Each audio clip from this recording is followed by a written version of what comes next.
Flavien. Bonjour Géraldine. Alors, vous avez créé en janvier 2019 une chaire à l'Institut Mines Telecom Business School qui s'intitule Inventivité digitale. Alors, comment a émergé cette idée et comment vous y êtes pris pour concevoir cette chaire? C'est une belle mise en abîme, parce que du coup on a tenté d'être créatif pour créer cette chaire. Oui. Alors c'est une chaire qui est dédiée à la créativité numérique. En fait, on est parti de deux constats. Le premier, c'est qu'on a travaillé avec des entreprises partenaires et en fait beaucoup ont relevé le problème dans leur entreprise de se réinventer et de profiter des nouvelles opportunités liées au numérique. Et on parle beaucoup d'innovation et ce sujet de la créativité a commencé à émerger dans les entreprises sans vraiment savoir comment l'utiliser. Alors on fait des brainstorming, on fait plein de techniques, mais en fait on ne sait pas vraiment changer de logiciel de pensée de ses collaborateurs. Le second constat, c'est en travaillant avec des étudiants autour de projets entrepreneuriaux notamment, on s'est aperçu qu'ils avaient du mal à sortir des sentiers battus, qu'ils reproduisaient un peu tout le temps les mêmes idées, qu'ils avaient du mal à vraiment innover. Et donc on s'est interrogé pourquoi et on s'est aperçu qu'ils faisaient très peu de veille, très peu de prospective, qu'ils ne savaient pas vraiment dans quel monde ils vivaient, dans quel monde ils allaient vivre, et puis qu'ils avaient du mal à sortir de leur cadre et de leur silo disciplinaire.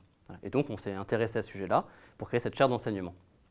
Alors, derrière inventivité digitale, qui est un terme assez vaste, est-ce que vous avez des thématiques un peu plus précises qui font l'objet de vos activités, réalisations? Alors nous, on travaille sur deux axes autour de la créativité. Le premier axe, c'est la créativité individuelle.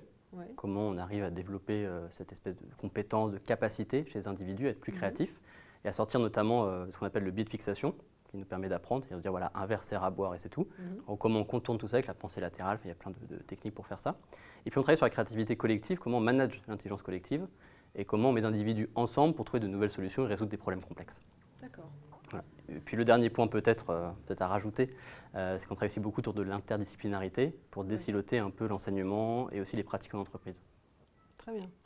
Et donc, quand on dit chaire, on pense partenaire. Donc, il y a des enseignants dans votre école, des étudiants, et puis des partenaires extérieurs, j'imagine. Donc, concrètement, comment vous fonctionnez en fait avec toutes ces personnes ou ces acteurs?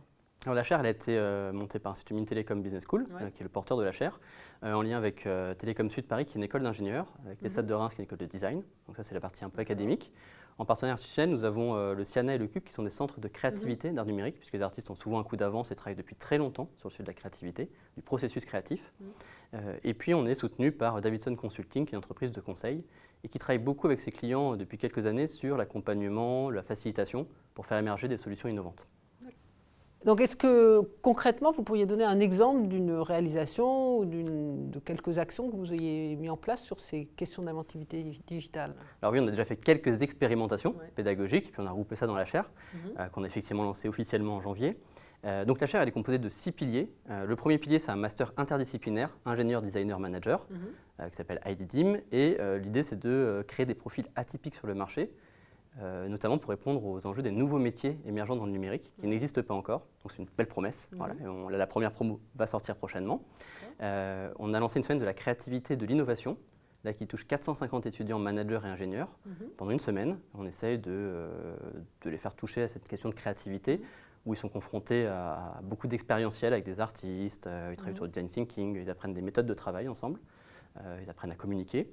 On a le lancement d'un MOOC qui est là pour le coup en création, donc il sortira d'ici quelques mois, j'espère. Où là l'idée c'est plutôt d'avoir une espèce de boîte à outils où on va venir piocher dans le monde de l'entreprise et pour les étudiants des façons de faire et de réfléchir.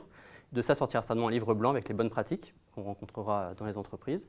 Et puis on a créé un lieu de créativité et de design au sein de l'école, justement pour que nos étudiants, nos entrepreneurs puissent venir faire du prototypage, puissent concevoir des objets numériques, puissent créer et co-créer ensemble. Et puis le dernier point, c'est qu'on lance des défis réguliers qu'on essaye de généraliser dans les écoles autour du design thinking. Et là, on travaille avec des partenaires entreprises, qui est un peu plus classique, mais qui fonctionne bien et qui demande encore pas mal à se développer. D'accord. Et alors, quelle perspective vous envisagez pour cette chaire à moyen terme? Moyen terme, on va déjà essayer de sortir toutes nos promesses, notamment notre MOOC.